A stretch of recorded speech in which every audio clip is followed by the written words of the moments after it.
It's time for this week's episode of Brandon Sports Talk, featuring in-depth interviews from those who are trending in the world of athletics. And now, here's the host of Brandon Sports Talk, Brandon Pate.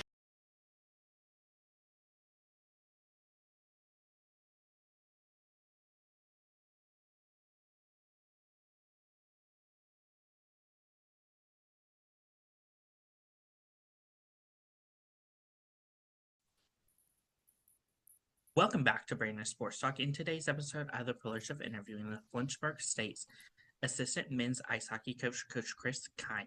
How are you doing today? I'm doing well. How are you, Brandon? I'm doing good. Can you talk about how you knew that you want to get started in coaching in college men's ice hockey?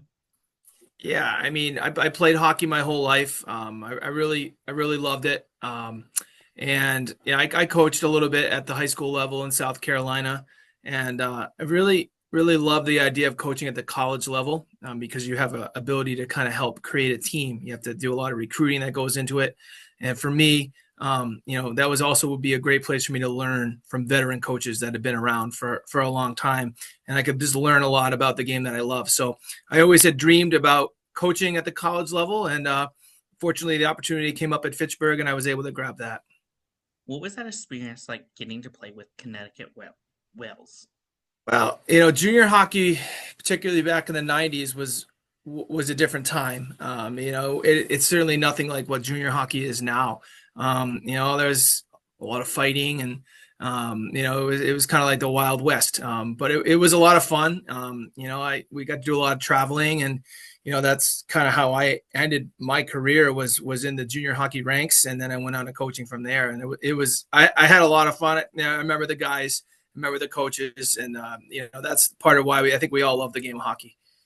What was that experience like getting to play collegiate hockey? So I actually never played collegiate hockey, and unfortunately, my career ended prematurely before that was able to happen. So I was able to move on into the coaching ranks, but ultimately, for me, never played a minute of a college game.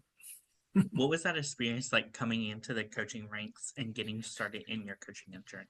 Yeah, for me, my coaching experience started at the high school level, and in South Carolina of all places. Where there's not it's not like where we are in Massachusetts, in the state I live in now.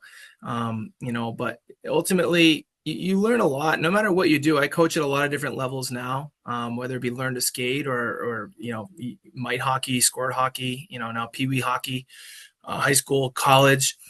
You learn how to really manage people and deal with people. I think that's like kind of the biggest thing about it for me, is to learn how to kind of grow as a person and learn from kids and learn from the adults and learn from the parents. So for me, that first experience coaching was kind of humbling, to be honest with you, Brandon. I probably failed more than I succeeded down with that team in South Carolina, and we won some games, but I learned a lot of valuable lessons in those first couple of years. What was that experience like getting to be the head coach for the New England Star Midget? Yeah. So that was kind of like an opportunity for me with a supplemental team to kind of be in charge, and kind of make some decisions. And again, I was so young. I was in my early 20s. I really didn't know what I was doing. So again, it's almost like a trial by fire. You're kind of learning as you go, and you're learning how to kind of manage 15 to 17 personalities at one time, and ultimately try to figure out how do you get 15 to 17 people all move in the same direction. And so that was for me kind of my first experience to be able to try out some things and fail at some things too. How was that experience like transitioning over from the youth side of hockey as where you were a head coach to coming to the collegiate level? Yeah, that's a great question, Brandon. For me, it was night and day. College coaching at the college ranks is completely different, because there's so many other entities that you have to worry about. So like when you're coaching at a youth level, you're dealing with parents, you're dealing with the planning a practice and, coaching in a game and getting the kids to the game. The college level, my role was much different. Fortunately for me, I got to learn under the best, Coach Dean Fuller, who obviously is a historically significant coach in terms of wins at the D3 level, games coach, things like that. But more importantly, I was able to learn the processes of how do you build an NCAA Division III hockey team? How do you go out and recruit players? How do you convince kids that could go somewhere else to come to Fitchburg, Massachusetts? What majors do you have at the school? What are the pros and cons of your school versus another school? How do they fit into your hockey team? How do they fit in with your locker room? How do they fit in positionally? What do you say to a kid to help them convince them and their family that Fitchburg State is the best option for them? So, then I'm learning about how to operate, how to do video breakdowns. When I first started, Brandon, we were doing video on VHS. We had 2 VHSs and a TV, and we were breaking down film that way. Now our film's broken down to us by Huddle, and it's sent back to us all cut up with everything that we need, and we can send that up virtually to all of our student athletes. So it's learning those little things that you just don't do at the youth level that really goes into making a successful collegiate program.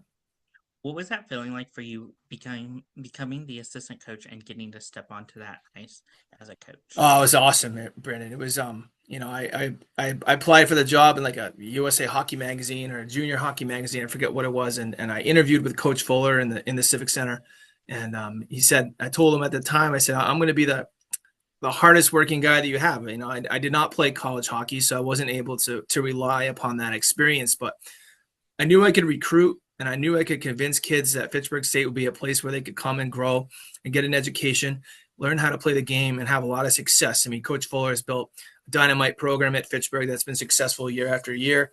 And I wanted to help him continue to achieve that greatness. So when I stepped out on the ice for that first time, to be honest with you, I was about the same age as a lot of our kids because of the way juniors works nowadays. These kids, our seniors were the same age as me. And I was very intimidated about it because I, A, had never played college hockey before, B, was out with kids that were my same age, and C, was out doing something for the first time. And the kids were big and they were fast. And I was honestly very intimidated, but I didn't show it. I put on my tough face.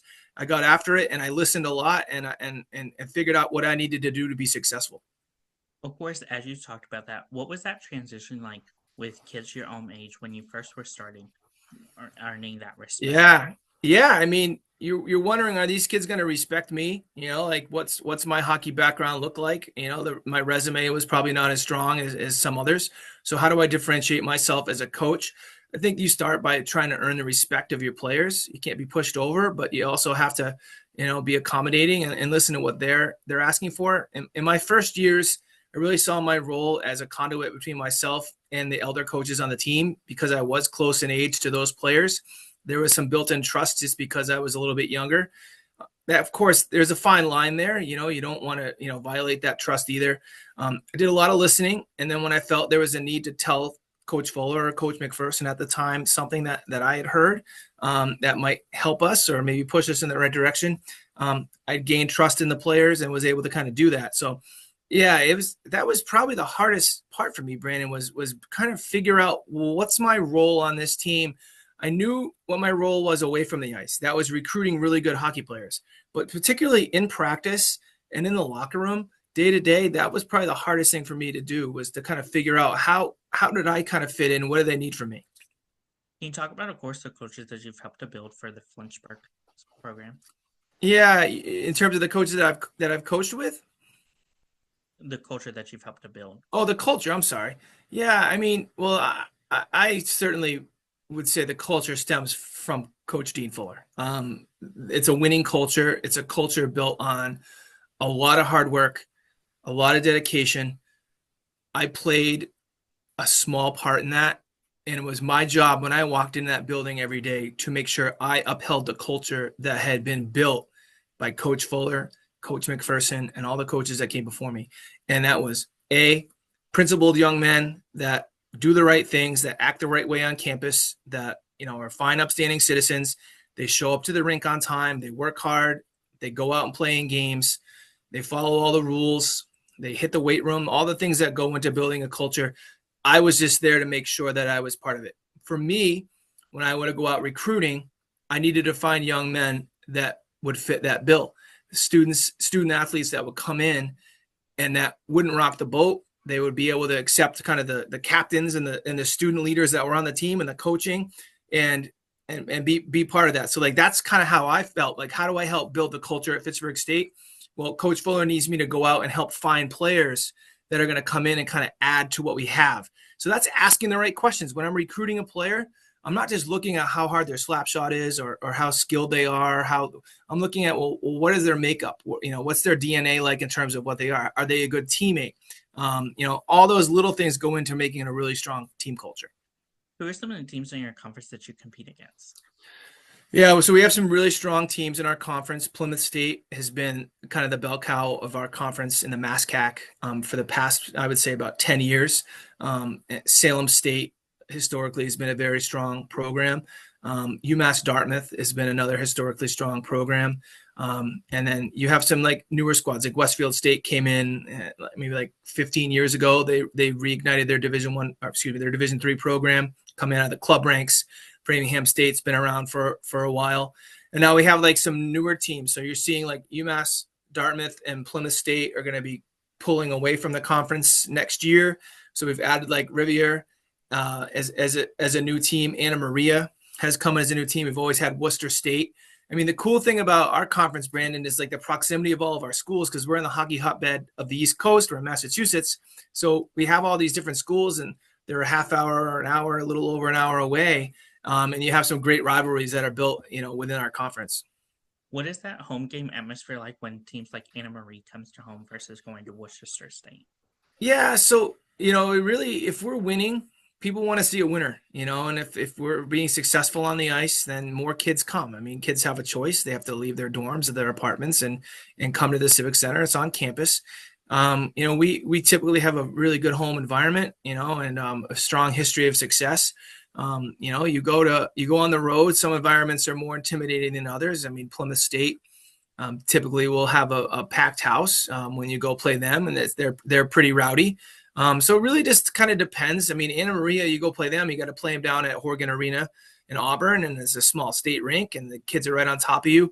UMass Dartmouth, when I first started, Brandon, was an incredible environment down at Hetland Arena. They'd pack the place out, and they'd throw like a fish on the ice, and it was, people don't really understand how awesome D3 hockey is until they go watch it and see how passionate the fans are and the players, and ultimately, how intense these games really are. And the high skill level, honestly, Brandon, that our game has gotten so good at the D3 level over the years as well. Of course, what is that away game atmosphere like when traveling away to teams? Yeah, well, I mean, we get on the coach bus, and it's Coach Fuller. It's a very serious kind of, it's a business trip, right? And the kids go on the road, and you put the shirt and tie on, and you're representing your school away from your own campus, all right? And so you go on the road, and unfortunately, we don't have 5, 6, 7 hour bus rides. We have shorter bus rides, but you go to these rinks and you enter, and it's all business, right? You get there, you get your stretching, you get any type of medical needs. Kids are working on getting mentally prepared, and you go. Some facilities are more difficult to play in than others, but I think at the end of the day, you want to bring the same game you have on your home ice on the road, and try to be successful, whether you're home or on the road. So it's a little bit of a travel involved in it and a bus ride, but for us, it's business as usual. I know Coach Fuller preaches that, and you just want to make sure you bring your A game. As a coach, what does that recruitment process look like for those prospective student athletes? Yeah, so for Fitchburg State, we're casting a fairly wide net. We want to try to uncover any potential players. So like there was a player a number of years ago. I can give you an example of like his name was Kevin McCready. He was a junior college player. Not really an area where we typically would recruit from, New York State junior colleges, but you know what? We kind of got a lead that he was a pretty good player, and I drove out there and saw him playing a game, and he was really good. And we were able to get him. He was, kind of a last-minute push from AIC, a D1 squad, but Kevin agreed to come to us. It's shifted. If you talk to Coach Fuller about how he started recruiting, it was a lot of like Massachusetts high school hockey that where it was started. Now, the landscape is shifted towards like the junior ranks. Now we have this whole different thing with like, the Western League and all these different leagues are going to allow eligibility for D1 players to earn scholarships. So like we may see another shift in the next 5 years. At the end of the day, though, no matter where you're recruiting from, you're recruiting to the same place. You're recruiting to Fitchburg State. So what are our strengths as a school? Well, we have a really strong academic record. There's an affordability piece to it. We have some majors that other schools don't have, like maybe like a criminal justice or a construction management or an exercise science. So do we have a major that specifically you're looking for that other schools don't? And you're really trying to connect them to like our strong team culture, right? I know that's, again, I've said it before, Coach Fuller really preaches a strong team culture. So you want to expose kids, have them come in, have them watch a game, have them spend some time with our players off the ice and hear how great the experience is at Fitchburg and how you can be successful while you're here, how you can be successful when you leave the school and ultimately become a successful adult, which is the goal for all of us, right? As educators. So you really try to tap into everything. And, we know that we're not going to get every kid we talk to. There's a lot of competition out there, but you hope that what you do is something that where you're going to get your kids every year. And Coach Fuller certainly has done that in his time at Fitchburg State.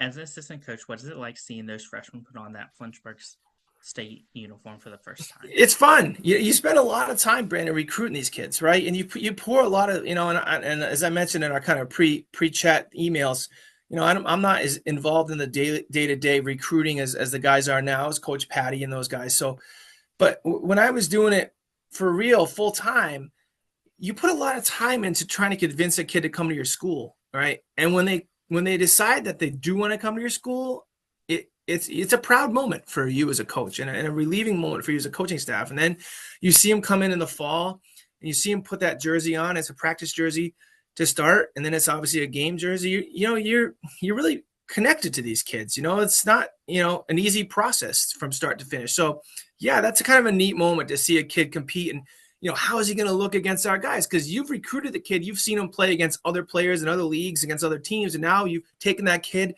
and you've convinced him to come to your school, and that kid's committed to your school. Now he's playing against kids you've had on the team for 2, 3, 4 years, and now you can see how they all mix together. And it's every year that's a really fun thing to see how the team kind of comes together with the new guys. Obviously, guys graduated, you have returners, and that's what makes the college thing fun. You have a little continuity, but you have new faces, and it's year to year. It's very different. What is that like, getting to see them achieve those first big milestones like first hat tricks? It's huge. I mean, again, these you kind of adopt like a parent, mentality a little bit. So like when you see a kid that you worked hard on and, you believe in him and they believed in you, and then they come and they succeed and they get a hat trick, or maybe they score a game-winning goal or make a big defensive play, or if it's a goalie, make like a big save, have a shutout, something like that. You really do feel proud because like the kids that you bring in to beat Falcons, it's a big deal. So kind of like a parent. I mean, I'm a parent too. I would kind of say it's like almost like seeing your own kid be successful at something. What is that like, getting to see them putting on that uniform for the last time? Well, yeah, that's hard, man. I mean, we do a thing at Coach Fuller at Fitchburg State. The last practice, they do like a lap and everyone's tapping their sticks on the ice, and it's emotional. I mean, and again, I'm not with them day to day like I used to be, but I know Coach Fuller and the guys that are there full time now, they see that's a big deal because there's a lot of hours you spend together, hundreds and hundreds of hours, and good times and bad times. And that last practice and that last game, and then the last banquet that you have, I mean, they'll always be part of the Falcon community, whether they come back and play in the golf tournament and other different types of events. Some will maybe make the Hall of Fame. There's different functions and things like that. But it goes by fast, Brandon. It goes by fast. And, all of a sudden it's like, wow, it's this kid's last practice. I thought we just recruited him. It goes by fast. How is it like getting to see them living out their hockey dreams, whether it's playing in the NHL, ECHL, or yeah. I mean, we've never had a Falcon go into the NHL, but we've had some kids go and play like in the SPHL, and a couple kids make the East Coast, and a couple kids go over to Europe, and we've had a couple kids do stuff like that. It's awesome. I mean, isn't that everyone's dream? To watch a kid, like play for you and go get to play at a higher level. I mean, it's first of all, it's a big deal because they get to play more hockey, and I think we're all part of what we do because we all love the game of hockey, and we've all had really made positive. It's been a positive impact on our lives. So for me, when I get the word that a kid's going to be able to continue to play college, or even now, I have a number of friends that are coaches. I have a good student that I recruited, Coach Masso. He's a coach out in the Midwest now with Concordia. I have other kids that I recruited that are parents and have kids that play against my kids now, and they're involved in hockey that way, and they're coaching. And Jay Lito coaches. He was a defenseman when I first started. He coaches for the Boston Junior Terriers. I coach the Minuteman Flames, and we're going to coach against each other. We're going to go at each other, but after the game, it's a big hug, And there's a lot of mutual respect there. So it's a big deal no matter what the kids go on to do and they become men. And whether it's hockey or anything else, you want to see them all be successful. What are some of your future plans for the program moving forward? Well, I don't know if it's necessary. That's not my place to say what the future plans are. That's for Coach Fuller. For me, I'm going to personally continue to be, to play my very, very, very small role with the program. I do hope for me personally that when my kids are older and moved on, that I'll be able to reconnect more with the program. It's a program that I hold very near and dear to my heart. And Coach Fuller is one of the most important people in my life, and Coach McPherson, Coach Gianbracco, and now Coach Patty. I think the hallmark of a good program is one that you never want to leave. And despite the fact that I can't be as involved in it as in the day-to-day, I know how hard those guys are working to be successful. I just want to be connected to it, because I think in life we all crave to be around successful things. And Fitchburg State men's hockey is the beacon of success. They may not win every game, no team does, but they do it the right way. And it's a group of men that do it the right way. And I'm proud to be a very, very small part of that.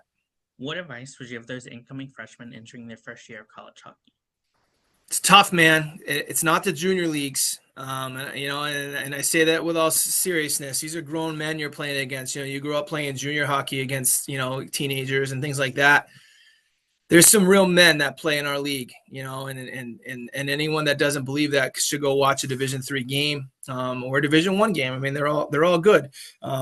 My advice would be, keep putting in all the work off the ice, on the ice, and you just have to have that relentless approach to never give up. You got to earn your ice. Nothing's guaranteed at any level. There's always a kid better than you. There's always a kid tougher than you. But you got to go out there and grind and keep kind of proving to yourself and to the coaches that you're gonna be able to help the team. It's not you may have been a star on your junior team, but there's going to be an adjustment coming in, and you just got to be patient and keep working hard. What advice would you give those players that have aspirations for playing professional ice hockey in the NHL or ECHL? Yeah, I mean, you got to keep working on your game. I mean, it's never, you're never a finished product. I mean, we've had some kids come to us. We had this kid, Sasha Figge, come to us from Europe. And he was a pretty good freshman. He came in as a sophomore, and he spent like the summer just ripping one-timers, from like the dot. And all of a sudden he comes in, he put up double-digit goals, but he was like a legitimate goal scorer. He went on to play professionally over in Europe. You can always get better. You can always work on your game. You can always train harder. Everyone has a ceiling at some point that you hit, but don't be stopped, right? I think that's the biggest piece of advice that I could have. I mean, at a school like Fitchburg State, you can come and get 4 years and continue on from us, and there's no ceiling, until it's over. So just keep grinding. It's there's men's hockey. There's a lot of good hockey players out there. It's amazing how many good hockey players there are that don't even get to play Division III hockey or even club hockey or something like that. I coach these youth leagues, and there's hundreds of thousands of kids that play. It's to get to the highest levels is demanding, but don't be stopped. What advice would you give those coaches that have aspirations of coaching on the collegiate level of hockey? Be willing to grind, right? If you're going to commit to coaching at the college level, you got to be willing to do anything and everything it is to be successful. It's not glamorous. You don't get paid a lot. You got to love the game of hockey, right? So I got started in it because I love the game of hockey, and I still do. And my role now in the sport is a little bit different than it was. But if you're not fired up to go to a rink for 9 or 10 hours on a Saturday and go recruit kids that may or may not come to your school, then you're not in the right profession. I once had the privilege of going to a practice with Jack Parker, the former coach at BU, and got to talk to him a little bit after his practice, and I got to watch him run a practice, and it was really impressive. And I think the one thing that I took away from him was just like his infectious passion for the game. That's something that all the greats have, and all the ones like Coach Fuller that have been so successful over the year. They love the game so much, and they crave the success from it, and they know the process that goes into it. And you just have to, if you want to be a coach, you have to be able to put every fiber of your body into getting to that point, because if you don't, you're just not going to be successful. It's too hard. People are too good. There's other good coaches out there. So you really have to be willing to do the little things. All right. You can't expect to come in and have these major roles. Like, you just have to come in, and if it's breaking down film, or if it's doing some pre-scouting, or if it's ordering equipment, or going to pick up some skates, and like whatever the things are, going to pick up a recruit somewhere, those little things matter. And then you kind of earn it over time. And ultimately you'll make it somewhere. But it's definitely a process. That's great advice. Where can my listeners find you on social media along with the program app? Yeah, so I'm on Twitter at Chris Kyne TG. I do a little writing as well on the side, some sports writing and some things like that. So, that's where I'm at on Twitter. I'm not really anywhere else. I guess I'm too old to be in like on other places. I'm giving away my age. But if you're ever in Central Massachusetts and you want to come out and watch some good hockey, come down to the Wallace Civic Center and come watch a Fitchburg State game. It's an entertaining time. Thank you again, Coach Chris, for your interview, and best luck in your future at Fitchburg State as the head assistant men's ice hockey coach. Thanks so much for your time, Brandon. I appreciate it. You can find Brandon Sports Talk on YouTube at Brandon Sports Talk, Instagram at Brandon Sports Talk, and you can find me on Twitter at talk_Brandon. Don't forget to like, comment, and subscribe. Thank you again, Coach, for your interview, and best luck in your future. Thanks so much. You've been watching Brandon Sports Talk.